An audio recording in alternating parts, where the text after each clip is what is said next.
बहुसंघ समाज के क्रांतिकारी साथियों को जय भीम, जय फूले, जय मंडल, जय संविधान, जय हिंद, जय भारत। WTB पिछले 2 साल से लगातार बंद कमरे में सेमिनार ही नहीं, लगातार हर शनिवार संडे को बहुसंघ समाज के बुद्धिजीवियों के साथ मीटिंग कर योजना बनाने के साथ साथ दिल्ली के जंतर मंतर पर और पूरे देश में अलग अलग जगह धरने प्रदर्शन के माध्यम से बहुसंघ समाज की आवाज को उठाने का काम कर रही है। और WTB के इस सम्मानित मंच पर WTB पैगाम और तमाम संगठनों के सभी सहयोगियों को और सभी पदाधिकारियों को भी मैं बहुत बहुत धन्यवाद देते हैं जो आज बहुसंघ समाज की आवाज को उठा रहे। साथियों, आज मैं एक कड़वी बात करना चाहता हूं। सभी वक्ताओं ने अपनी अपनी बात रखी, ये सच्चाई है। जब तक SC ST OBC के बारे में बोलना नहीं छोड़ेगा, जब तक OBC SC ST को साथ लेकर चलना नहीं सीखेगा, जब तक राष्ट्रव्यापी आंदोलन नहीं होगा, जब तक कोई ताकत नहीं आपको कोई भी मुद्दा आपका सफल हो सके, जाति गणना तो दूर की बात है। सबसे बड़ा मुद्दा है बहुसंघ समाज में धर्म और जाति,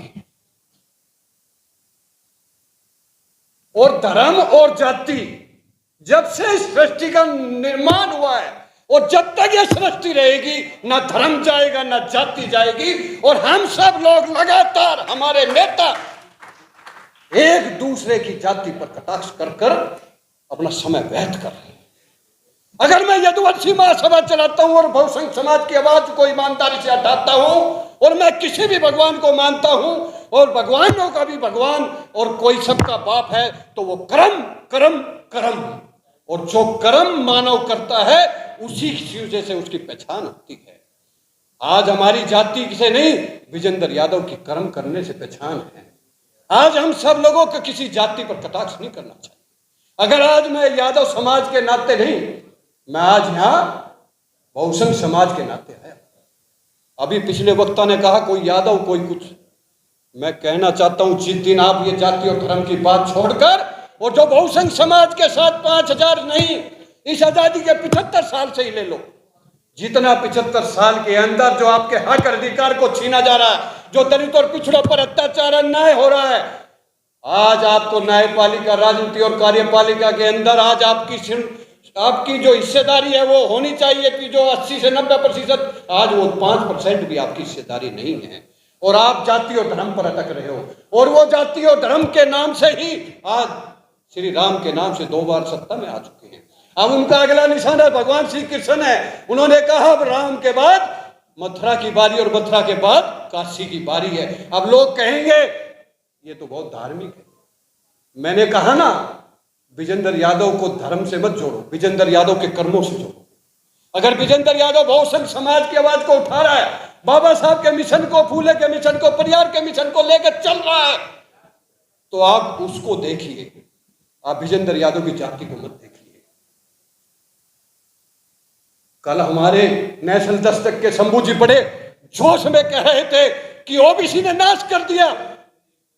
अगर आज OBC जागरूक हो जाता तो ये हो जाता, वो हो जाता। मैं कहना चाहता हूं कि OBC बड़े भाई के रूप में हमेशा SC ST के साथ खड़ा रहा है और आगे भी खड़ा रहेगा। और आज इस सम्मानित मंच पर जितने भी जातियों के लोग बैठे हुए हैं, एक भी ऐसा व्यक्ति किसी भी जाति से 6743 में से खड़ा होकर हाथ उठाकर कह दे कि उसकी जाति के सैकड़ों हजारों संगठन नहीं है, आज से मैं अपने संगठन को छोड़ दूंगा। पता उठा के हाथ कोई सा भी एक व्यक्ति जिसकी जाति का पूरे देश में संगठन नहीं हो, और यहां उठाकर यहां आ जाते हैं कि यादव संगठन की बात करता हूं, कुर्मी संगठन की बात करता। सावित्रीबाई फूले जी को मैं कहना चाहता हूं, आप उठा के हाथ बताइए आपके जाति के संगठन कितने हैं। निषाद जी से मैं पूछना चाहता हूं, पटेल जी से पूछना चाहता हूं, कोई जाति इस देश के अंदर ऐसी नहीं जो मनुवादी हो, तो बहुसंघ समाज है जिसकी जाति के संगठन ना हो। फिर हम उन संगठनों की क्यों बुराई करते हैं? इसका मतलब हम ईर्ष्या रखते हैं। मैं कहना चाहता हूं आपसे, जब आपकी जाति का संगठन है तो दूसरी की जाति के संगठन को आप क्यों बदनाम करते हो? क्यों मत पर आकर या उसके खिलाफ बोलते हो आप? मैंने कहा ना कड़वी बात। पहले कड़वी दवाई देते थे और सुबह पहलवान की तरह मरीज खड़ा हो जाता था। आज मीठी मीठी बात करते हैं और हटाया जाता है, उसके घर तक बिक जाते हैं, लेकिन उसका इलाज नहीं होता। मुझे यहां पर सिर्फ अपने महापुरुषों को और बहुजन समाज का जो 75 साल से जो उसका हक अधिकार छीन रहा, मैं उसकी लड़ाई लड़ना चाहता हूं। मैं ये नहीं चाहता कि मैं जीवन में आया हूं कोठी बंगला बनाने नहीं आया हूं। मैं चाहता हूं कि हमारे महापुरुषों ने जो किया, जो संघर्ष त्याग तपस्या किया, उनके पास तो ना अर्थ था, ना सामाजिक व्यवस्था उनके पास मजबूत थी। गरीब घर से उठकर बाबा साहब फूले हो, परियार हो, ललैया हो, उन्होंने जो संघर्ष कर इतना बड़ा इतिहास आपको दे दिया, इतना बड़ा हिस्सा आपको दे दिया। आज आप में से 75 साल में से मैं आपसे पूछना चाहता हूं, एक भी बहुसंघ समाज ना बाबा साहब पैदा कर पाए, ना फूले पैदा कर पाए, ना मंडल पैदा कर पाया, और यहां पर आकर बड़ी बड़ी बातें करते हैं। मैं भी बोलता हूं, लेकिन मैं भी कोशिश करता हूं, और मैं निरंतर 2009 से यादव संगठन के मंच पर भी पूरे बहुसंघ समाज की आवाज को उठाता हूं। उत्तर प्रदेश के अंदर मेरे पर गैंगस्टर लगने वाला था, क्योंकि मैं वहां लखनऊ में सुरेश पासी की हत्या पर मैं पहुंचा, मैं यादव की हत्या पर पहुंचा, मैं एक कुर्मी की हत्या पर पहुंचा, मैं एक पाल की हत्या पर पहुंचा, मैं एक निषाद की हत्या पर पूछा। अगर किसी को नहीं पता है तो सोशल मीडिया पर मेरा उठा के देख लीजिए आप। जहां भी बहुसंघ समाज के ऊपर अत्याचार अन्याय हुआ, वहां पिछंदर यादव जाति से ऊपर उठकर बहुसंघ समाज के अन्याय के खिलाफ लड़ाई लड़ने के लिए गया। अगर बच्चों को कुछ हक देना है तो धर्म जाति से ऊपर उठकर कर्म करो, कर्म करो, कर्म करो, और कर्म वो करेगा जो अच्छा भारतीय, अच्छा मानव होगा। चाहे वो यादव हो, चाहे कुर्मी हो, लुहार हो, चमार हो, चाहे पाल हो, चाहे गडरिया हो, चाहे वो कोई भी समाज का हो।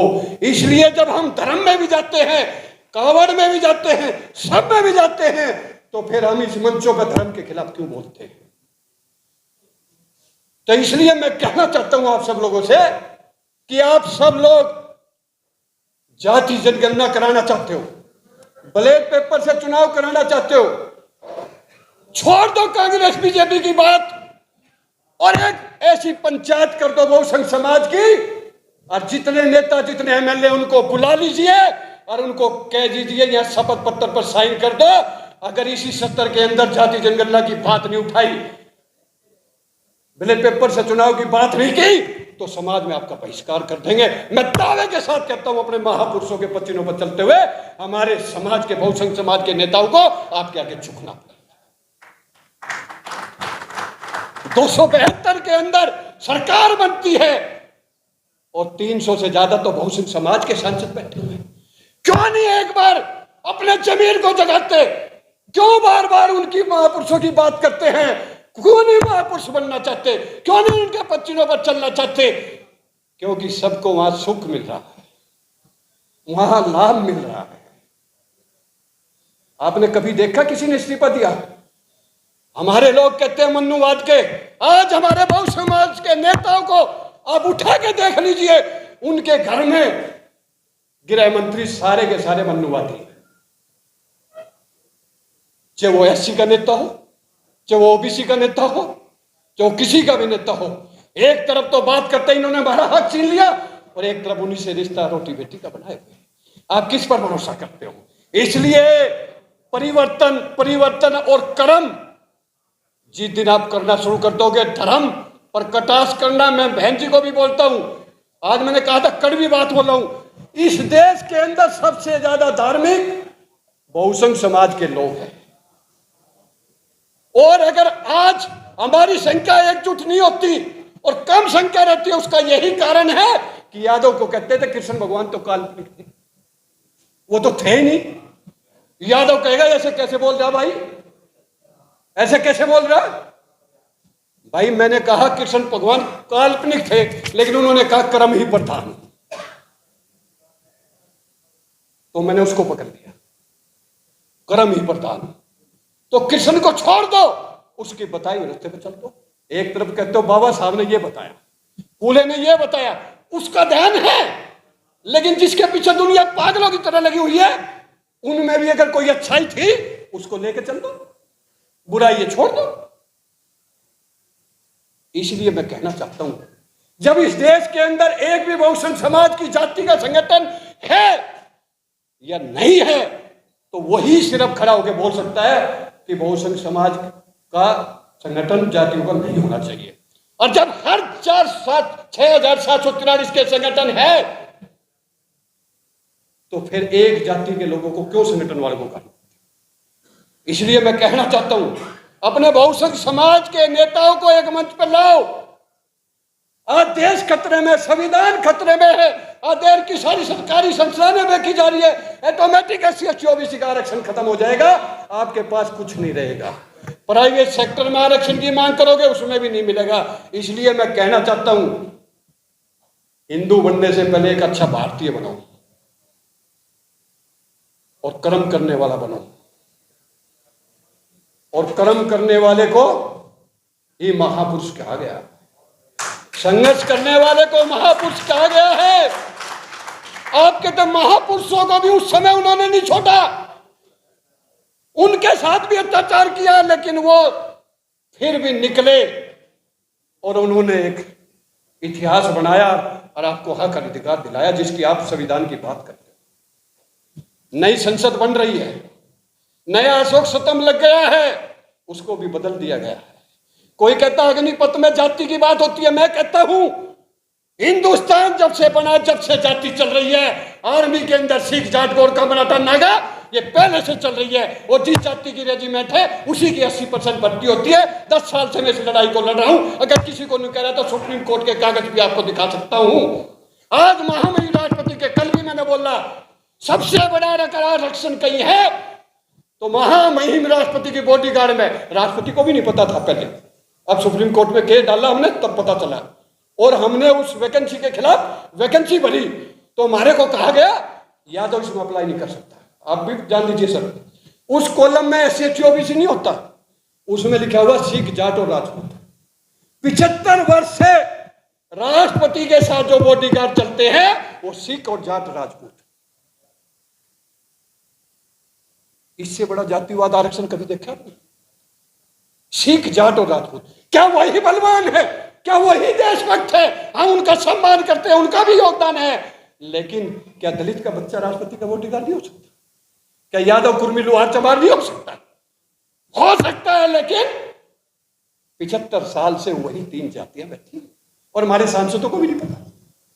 मैं कहना चाहता हूं कि हम सब लोगों को धर्म और जाति के ऊपर अपनी बहस को खत्म नहीं करना है। हम सब लोगों को कर्म करना है, अच्छा मानक बनना है और अपने महापुरुषों के बनाए हुए रास्ते पर चलना है। तब जाकर हम लोग बहुसंख्य समाज को शासक बना सकते हैं, बहुसंख्य समाज को सारे हक अधिकार दिला सकते हैं। वरना हम ये अंधविश्वास और पाखंड के खिलाफ चलते रहेंगे और वो 10 साल कृष्ण के नाम से ले लेंगे और 10 साल काशी के नाम से ले लेंगे।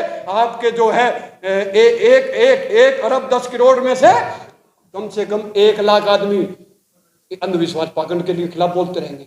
उनको लाइक शेयर मिलता रहेगा, वो हीरो बनते रहेंगे, लेकिन उससे समाज का भला नहीं होने वाला। किसी को गाली मत बको, किसी जाति के खिलाफ मत बोलो।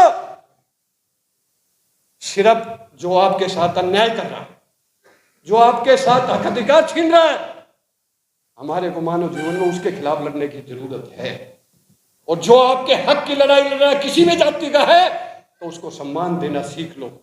चाहे वो जाति के संगठन से आपका सम्मान कर रहा है, चाहे वो देश का एक नागरिक होने के नाते से कर रहा है। इसलिए जिस दिन आप लोग एकजुट होकर अपने बहुसंख्य समाज को एक मंच पर ले आओगे, एक शिंदे जैसा 50 विधायक तोड़कर, सबसे बड़ी हिंदुत्व पार्टी थी शिवसेना, जिसके आगे थर थर कांपता था मोदी तक, लेकिन आज उसको तोड़ दिया, आज मुख्यमंत्री बन गया।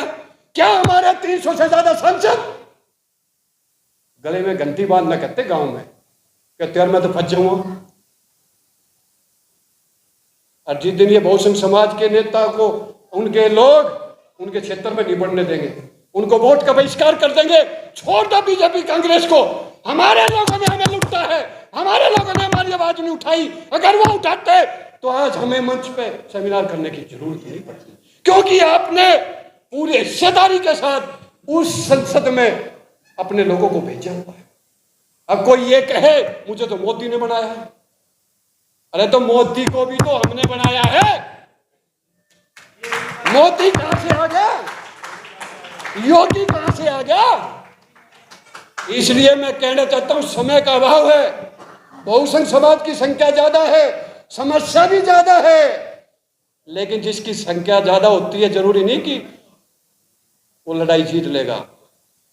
क्रांतिकारी एक दो ही होते हैं, बाबा साहब जैसे, फूले जैसे, मंडल जैसे, कार वो अपने आप बन जाता है। और WTP ने निर्णय ले लिया है, और मैं सभी साथियों को, आयोजकों को धन्यवाद देता हूं और विश्वास दिलाता हूं मंच के सामने बैठे हुए अतिथि को भी, जब तक ये बहुसंख्य समाज को मजबूत नहीं कर देंगे, जब तक उनके हक अधिकार नहीं दिला देंगे, हम लोग इसी तरीके से आपकी लड़ाई को लड़ते रहेंगे। ये मैं विश्वास